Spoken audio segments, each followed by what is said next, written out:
P के सियासी जमीन तलाश रहे हैं तो दूसरी ओर ये विवाद कहां से शुरू हुआ था। बीपीएससी अभ्यर्थियों की जो मांग है पेपर को लेकर, जो उनकी तरफ से लगातार धरना दिया जा रहा है, उसकी शुरुआत कहां से हुई। दरअसल 13 दिसंबर की प्री परीक्षा को लेकर बवाल खड़ा होता है और बापू एग्जाम सेंटर में गड़बड़ी का आरोप लगाया जाता है, जिसके बाहर छात्रों की भीड़ इकट्ठा हो जाती है। 70वीं प्री परीक्षा में पेपर लीक का आरोप इस सेंटर पर छात्रों की तरफ से लगाया गया। 13 दिसंबर को सैकड़ों छात्रों ने परीक्षा को बॉयकॉट किया और वो सेंटर के बाहर आ गए, जहां पर प्रदर्शन उन्होंने दिया। 70वीं प्री परीक्षा रद्द की मांग छात्रों की तरफ से की गई, जिसके बाद धरना प्रदर्शन भी दिया गया और बीपीएससी का पेपर लीक होने का जो आरोप है, इससे बीपीएससी ने इनकार किया। सिर्फ बापू एग्जाम सेंटर की परीक्षा रद्द कर दी गई और कहा गया कि इस परीक्षा को दोबारा कराया जाएगा। बापू एग्जाम सेंटर में 4 जनवरी को दोबारा परीक्षा का आदेश भी पारित किया गया, लेकिन छात्र लगातार बोल रहे हैं कि नहीं, सिर्फ एक सेंटर पर ही री एग्जाम ना हो बल्कि पूरे एग्जाम को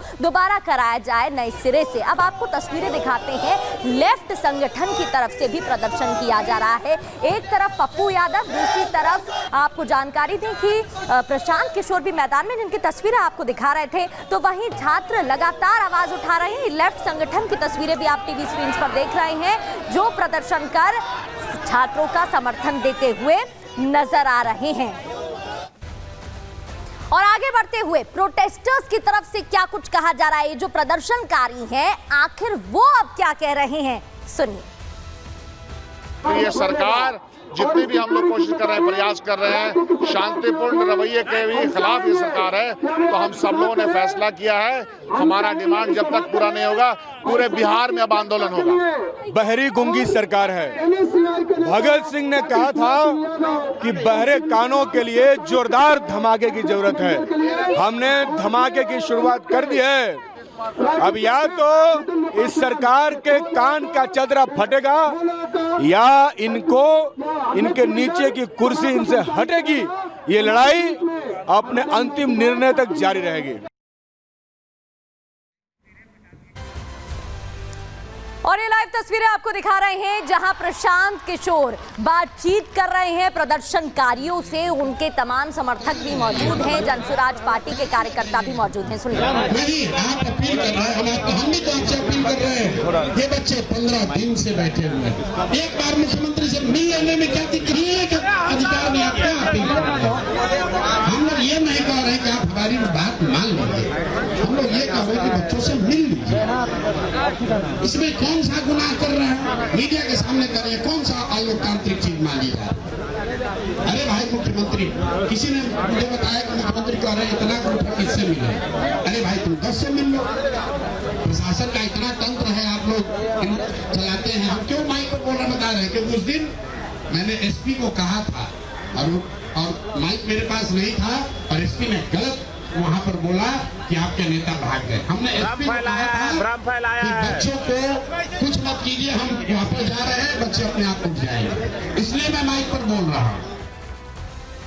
तो प्रशांत किशोर मैदान में डटे हुए हैं और लगातार उनकी तरफ से प्रदर्शन भी किया जा रहा है। आप सुन रहे थे, वो कह रहे हैं कि मैं आवाज ही तो उठा रहा हूं, कौन सा गुनाह कर रहा हूं। छात्रों से बातचीत बीपीएससी को जरूर करनी चाहिए। और आगे बढ़ते हुए अब रुख अपनी अगली खबर का करेंगे, जहां प्रधानमंत्री नरेंद्र मोदी ने दिल्ली चुनाव का शंखनाद कर दिया है। इस दौरान न सिर्फ उन्होंने सौगात और तोहफा दिल्ली की जनता को दिया, बल्कि प्रहार भी किया।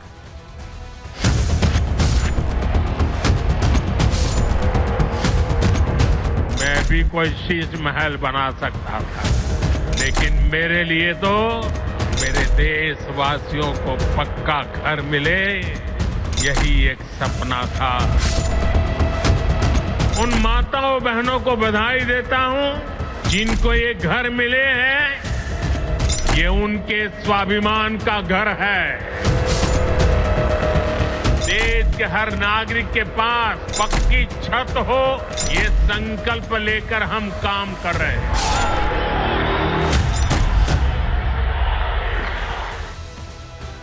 मोदी तैयार, दिल्ली को सौगात। दिल्ली चुनाव का शंखनाद प्रधानमंत्री नरेंद्र मोदी ने कर दिया है। न सिर्फ इस दौरान 4500 करोड़ की सौगात जनता को दी गई है, बल्कि आम आदमी पार्टी पर प्रहार भी पीएम मोदी करते हुए आए। अरविंद केजरीवाल का बिना नाम लिए डायरेक्ट अटैक उनकी तरफ से किया गया, तो केजरीवाल ने भी बीजेपी पर प्रहार किया, पलटवार किया और क्या कुछ उनकी तरफ से कहा गया है वो भी आपको सुनाएंगे। लेकिन उससे पहले कुछ तस्वीरें आपको दिखाते हैं।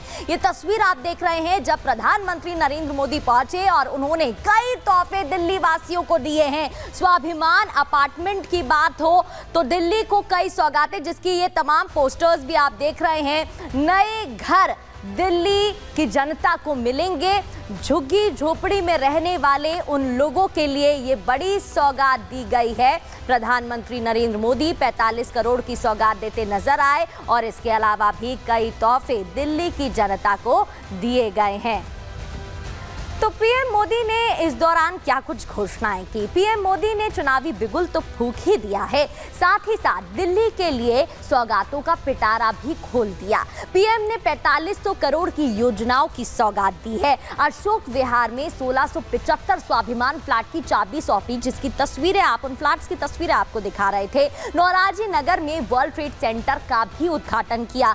फिर सरोजनी नगर में टाइप 2 क्वार्टर का उद्घाटन किया गया।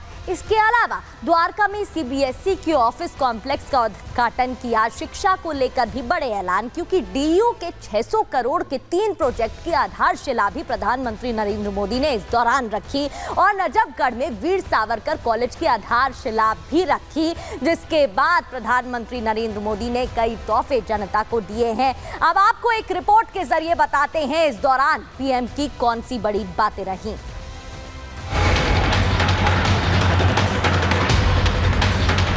आपदा को हटाना है, भाजपा को लाना है। पिछले कुछ हफ्तों से दिल्ली का सियासी पारा चढ़ा हुआ है। बीजेपी और आम आदमी पार्टी अलग अलग मुद्दों पर एक दूसरे पर आरोप प्रत्यारोप लगा रही हैं। लेकिन नए साल में नए संकल्प के साथ प्रधानमंत्री मोदी दिल्ली की जनता के बीच पहुंचे। पीएम मोदी का संकल्प दिल्ली को आपदा से मुक्ति दिलाना है। जहां पिछले कुछ दिनों से बीजेपी और आम आदमी पार्टी अलग अलग मुद्दों पर रस्साकसी कर रही थी, वहीं पीएम मोदी ने साफ कर दिया है कि बीजेपी भ्रष्टाचार के मुद्दे को लेकर चुनावी रण में उतरेगी। दिल्ली की जनता को सौगात देने के बाद पीएम मोदी ने आम आदमी पार्टी पर करारा प्रहार किया। आप संयोजक का नाम लिए बिना ही पीएम मोदी ने अन्ना हजारे के जरिए अरविंद केजरीवाल पर सियासी शब्द बाण दागे। ये लोग खुलेआम भ्रष्टाचार करते हैं, फिर उसका महिमा मंडन भी करते हैं। एक तो चोरी, ऊपर से सीना चोरी। ये आपदा दिल्ली पर आई है और इसलिए दिल्ली वालों ने आपदा के विरुद्ध जंग छेड़ दी है। दिल्ली का वोटर दिल्ली को आपदा से मुक्त करने की ठान चुका है। आम आदमी पार्टी मोहल्ला क्लिनिक को अपनी बड़ी उपलब्धि बताती है, लेकिन पीएम मोदी ने आज दिल्ली वालों को बताया कि आखिर केंद्र सरकार की आयुष्मान योजना का लाभ दिल्ली वालों को क्यों नहीं मिल पा रहा। मैं तो दिल्ली वालों को मुफ्त इलाज की सुविधा देने वाली आयुष्मान योजना का भी लाभ देना चाहता हूं, लेकिन आपदा सरकार को दिल्ली वालों से बड़ी दुश्मनी है।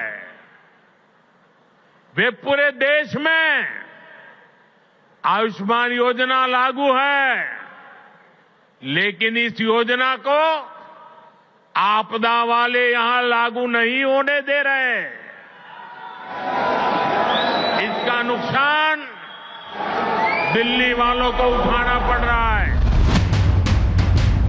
पीएम मोदी खुद सनातन के बड़े योद्धा हैं, चाहे महादेव की भक्ति हो या मूल द्वारिका के दर्शन। पीएम मोदी को जब भी समय मिलता है वो देवस्थान जरूर जाते हैं, लेकिन दिल्ली में रह रहे पूर्वांचल और बिहार के लोगों को छठ का पावन पर्व यमुना के झाग वाले पानी में मनाना पड़ा, तो मोदी ने आपदा वाली सरकार को खरी खरी सुना दी। ये कैसी आपदा है इसका एक और उदाहरण हमारी यमुना जी है। यमुना नदी, अभी मैं ये स्वाभिमान फ्लैट के लाभार्थियों से बात कर रहा था यहां आने से पहले, तो ज्यादातर वो इस उत्तरी क्षेत्र के रहने वाले थे। तो मैंने उनको पूछा छठ पूजा कैसी रही। उन्होंने कहा साहब, सर पे हाथ फोड़ के कह रहे थे, साहब यमुना जी का हाल इतना खराब हुआ, अब हम तो छठ पूजा क्या करें, इलाके में ऐसा छोटा मोटा करके हम मां की क्षमा मांग लेते हैं। हर दिल्ली वासी को यमुना जी का स्थिति, साथियों आज 10 साल बाद ये कह रहे हैं,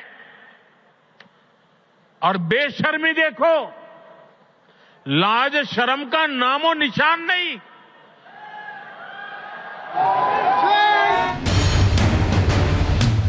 पिछले 10 साल में भी दिल्ली की झुग्गियों में रह रहे लोगों के हालात नहीं बदले, लेकिन दिल्ली के पूर्व सीएम आम आदमी से खास आदमी बन बैठे। ऐसे में पीएम मोदी ने आज गरीबों को आशियाना सौंपने के साथ साथ शीश महल पर निशाना साधा। साथियों, देश भली भांति जानता है कि मोदी ने कभी अपने लिए घर नहीं बनाया, लेकिन बीते 10 वर्षों में 4 करोड़ से अधिक गरीबों के घर, उनका सपना पूरा किया है। मैं भी कोई शीश महल बना सकता था,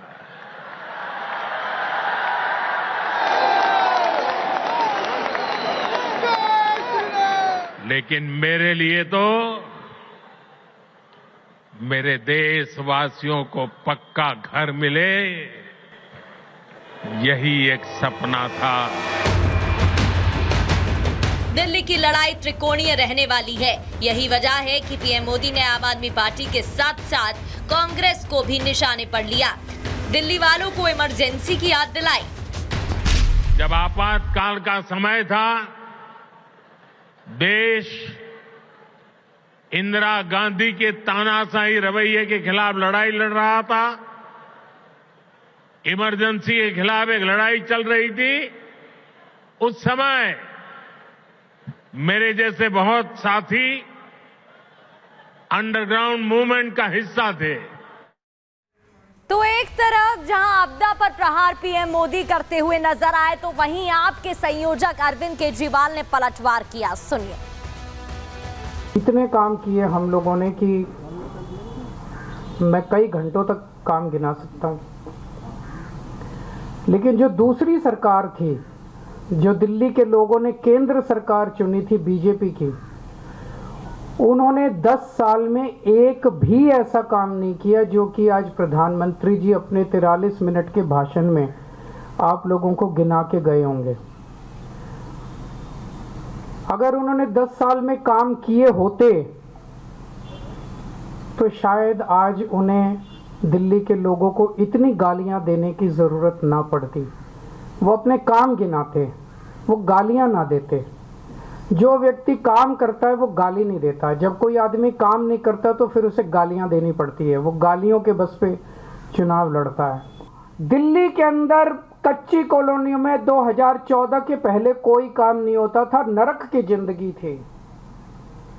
10 साल के अंदर आम आदमी पार्टी की सरकार ने लोगों को इज्जत और सम्मान की जिंदगी दी। हमने अपने पूर्वांचल समाज के भाइयों के लिए सड़कें बनाई, गलियां बनाई, स्ट्रीट लाइट्स लगवाई, नालियां बनवाई। आज प्रधानमंत्री जी बोले दिल्ली में आपदा आई हुई है। कई बार उन्होंने कहा दिल्ली में आपदा आई हुई है, दिल्ली में आपदा। आपदा दिल्ली में नहीं आई, आपदा भाजपा में आई हुई है। 3 तरह की आपदा भाजपा में आई हुई है। पहली आपदा, भाजपा के पास सीएम चेहरा नहीं है। दूसरी आपदा, भाजपा के पास नैरेटिव नहीं है, उन्हें पता ही नहीं चुनाव किस मुद्दे पे लड़ना है। तीसरी आपदा, भाजपा के पास कोई भी एजेंडा नहीं है इस चुनाव के लिए। तो 3 आपदा भाजपा के अंदर आई हुई है। और एक आपदा दिल्ली में आई हुई है। तो चुनावी शंखनाद और आरोप प्रत्यारोप का दौर जारी। रुक रहे हैं प्रहार में एक छोटे